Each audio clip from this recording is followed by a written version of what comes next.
my talk is based on my experience and archaeology collection, not based on my research. That's why my talk probably not organized. So somewhere you don't understand, please don't hesitate to ask. Stop me to ask the question, make it clear. That's one. And secondly, my English doesn't work sometimes. And sometimes maybe I ask Gunzan and Nella and people please help me. Then everybody can imagine when another nation take over another country,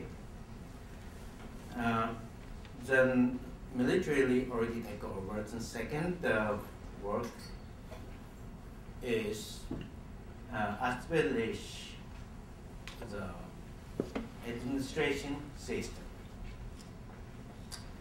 In order to that, you need to also do some language programs. And to do one thing is that people know the administration system. Secondly, the administration background of the philosophy. And thirdly, the people need to know the achievement they made. That's why they need to do something, publish publications, that kind of stuff. And what they did is first is newspaper, of course. This is Tibetan daily newspaper, first newspaper we have now. And uses still handwriting and that. We had a newspaper before that in India called Sanjay. It's also Sanjay Sevi Melo. We have some issues downstairs, but this is the first time Chinese Communist government published newspaper in Tibet. This is one thing. And secondly, magazines. Tibetan history never had magazine before Chinese communists come. We had newspaper before this, but the magazine this is first. Also, we had very first issue. This we call People's Pictorial Magazine, and like His Holiness attended the Chinese Congress meeting, all this stuff in this issue. Really people went to see, we came to there. This is also one magazine, and to let people know what's to go on and what's accomplished. Same time, another magazine called Nationalities Pictorial Magazine. Yeah, this is the first time published magazine in Tibetan literature history. That's one thing. And same time, also they published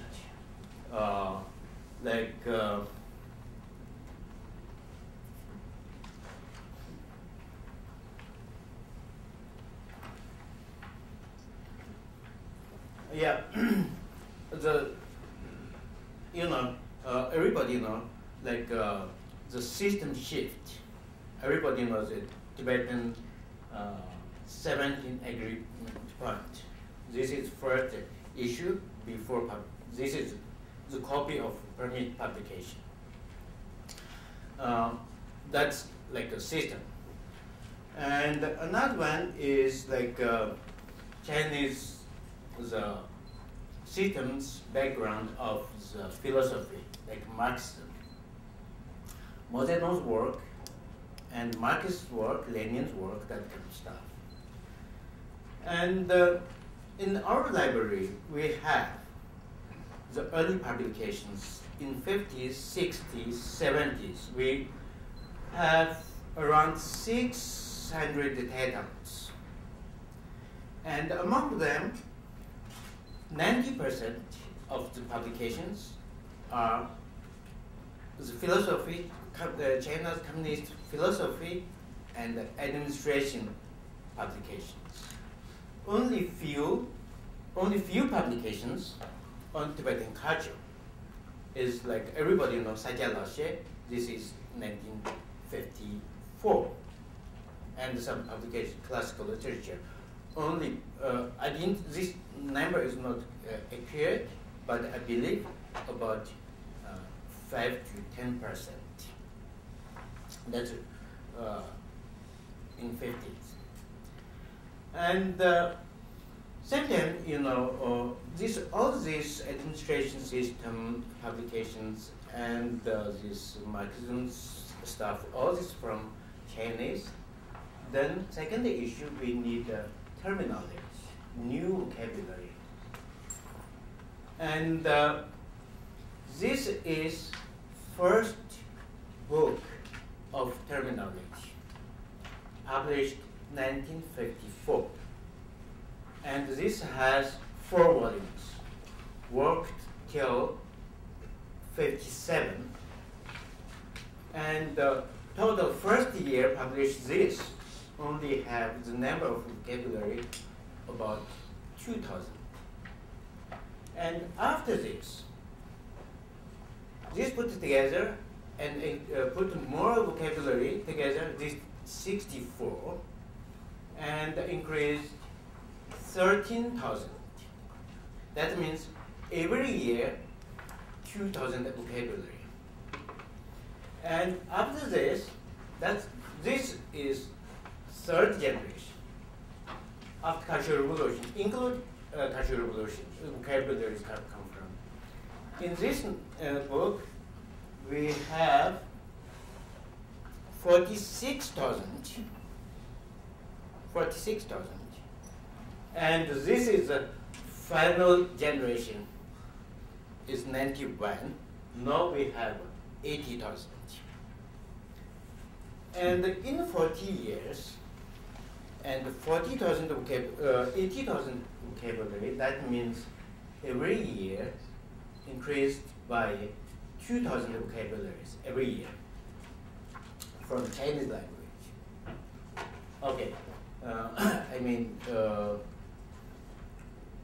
that's the publication and vocabulary. And during that time, we had advantage. We had an advantage. That is, Chinese government used big lamas and the traditional local chiefs give a high position in local government, different governments. And that way, these figures, they didn't understand Chinese. That way, there is a reason government give big attention Tibetan language. That's why that time administration level, Tibetan language has certain power, not like these days.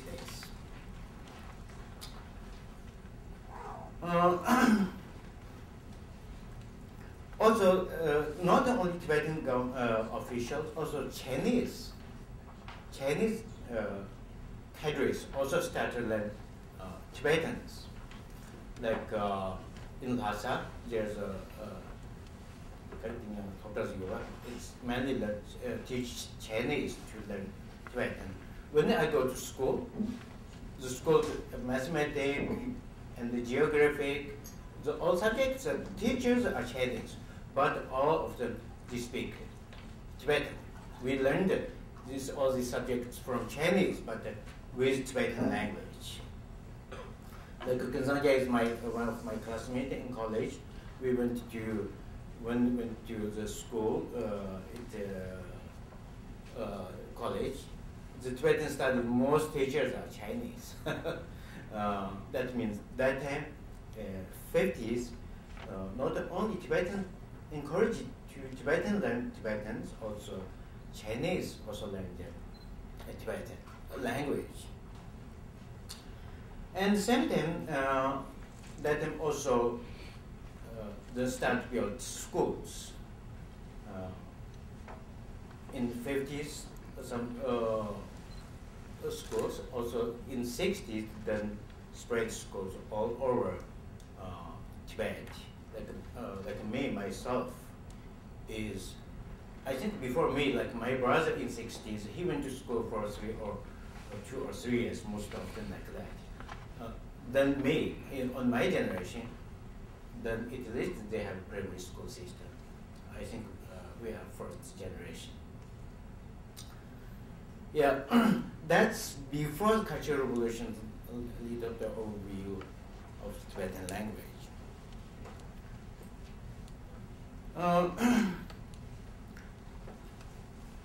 Then during the Cultural Revolution, then things changed romantically. One is, then everybody knows, the local government, the Tibetan lamas, local chiefs, became subject of the struggle session. Some of them sent to labor reform, most of them sent to prison. That's why, then that means the administration level, there's no reason to use Tibetan language anymore. That's one of the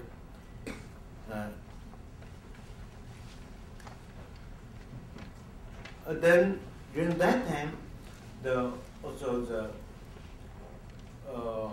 Chinese getting stronger. Then during that time, the Cultural Revolutions, there's a stuff I wrote in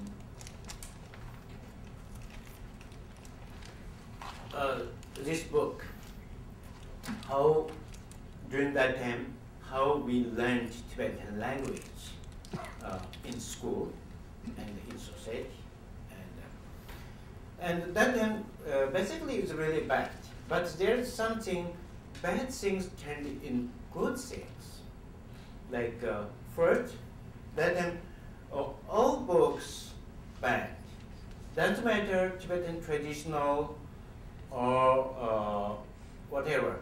Anyway, the publications before Cultural Revolution mostly bad, even including movies, everything bad. Then we have one book, that's this. Also we had first issue, this is Mao Zedong's quotation book, we call it a red book, jewelry book, yeah, it's this book. Then all over country, everybody go with them. And how do you pack it? And every day, at least reset in 2 times. And doesn't matter you are literate or illiterate. Everybody, even you don't read, you have make sure have this book in your pocket. That's why everybody have to read it, everybody have to memorize it, and that's why then Tibetan language spread all over, all levels of people, all over Tibet with this book. And also the revolutionary terminology spread all over. Even these days, you ask somebody who doesn't read Tibetan, old people like 70s people, you ask something revolutionary term, they know. They can explain what's that, even they don't read. All this come from this book. And later one Gesser scholar called Jiangpei Jiangzuo, he made an account of the Gesture Epic publication numbers. He said total, the Gesture Epic total probably so far published 100, about 100 different titles. All publications put together, still the number is much less than this book publication numbers. It's really huge number. Everybody has this book, and plus, and the Mozeto's another the 4 volumes of collection selection works. Yeah, that's right.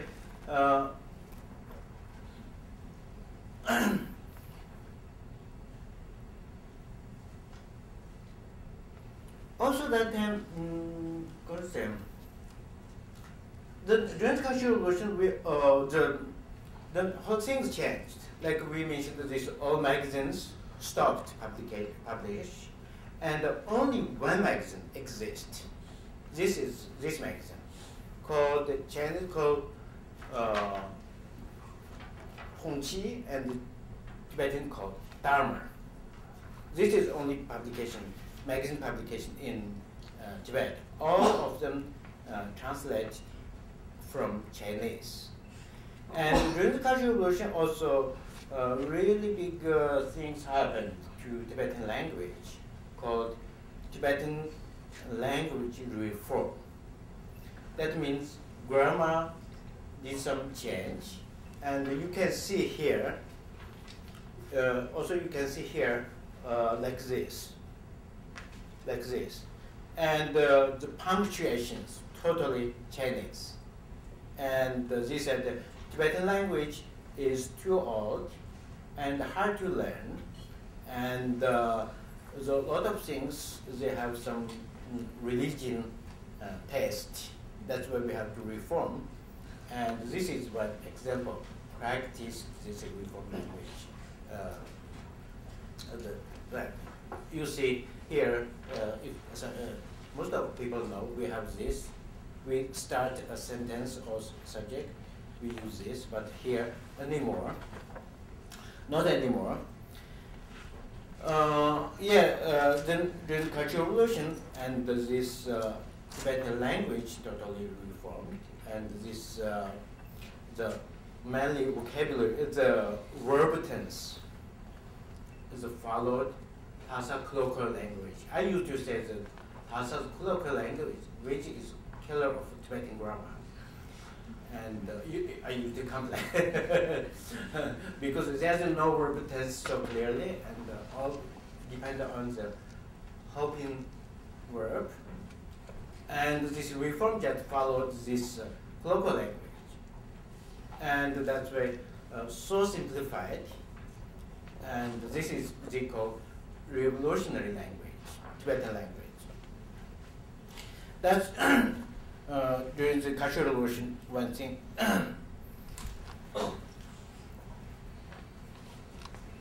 happened.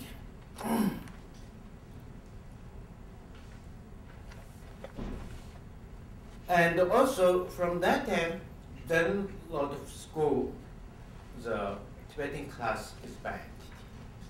And also, as I mentioned, all publications before the Cultural Revolution is banned.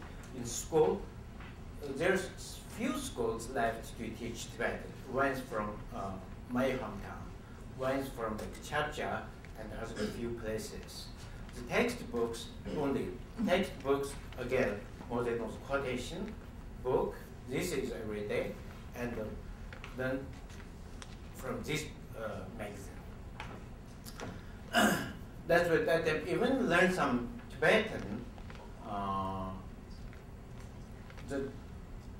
The vocabulary and the grammar, everything, something, it's something different, and that a lot of joke go around because they didn't understand what is the quantity in this book.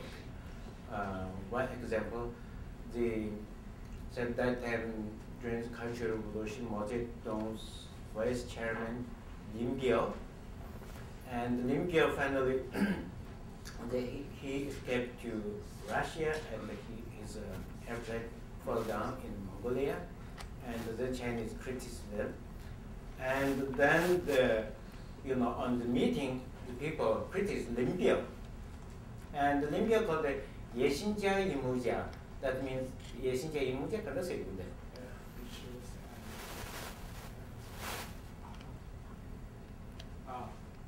Ambitious and also reactionary. Yeah, and people didn't understand that. Then they said, okay, Renqingja, Renmoja is two people's name. This stolen this Liangpiao. It's a rational ticket. When you purchase food and particularly you purchase a meal from a restaurant, you have to had to provide this rational ticket. Plus, beside you pay by money. So in Chinese they call 粮票, which is very close to Limpio's name. Yeah, which is really close to Limpio's name. The people don't understand all this language, and then misunderstood. Oh, two kids already stole his 粮票. Oh, what's going to happen for these two kids? That's right. That means there is a Tibetan language, but the Tibetan language is so far away from the traditional language, and we reformed a lot. And plus, a lot of Chinese words and new terminology. And these days, even if we speak in exile, still we sometimes hard to communicate a lot of words. Yeah, that's. But during that, during Cultural Revolution is 10 years. 10 years, there's a lot of political campaign, like criticism Liu Shaoqi, criticism Limpio, criticism Confucian, criticism Russia, and all them. Almost each 2 years had a political movement. Each political movement increased the vocabulary of the Tibetan vocabulary. That's why we have such big dictionary. Now, even right now we say, sometimes we say, Tibetan language is getting rich through this year. You see, already we have a Tibetan dictionary over there. Here, that's the 3 volumes. That's maybe after 1,000 years. We have about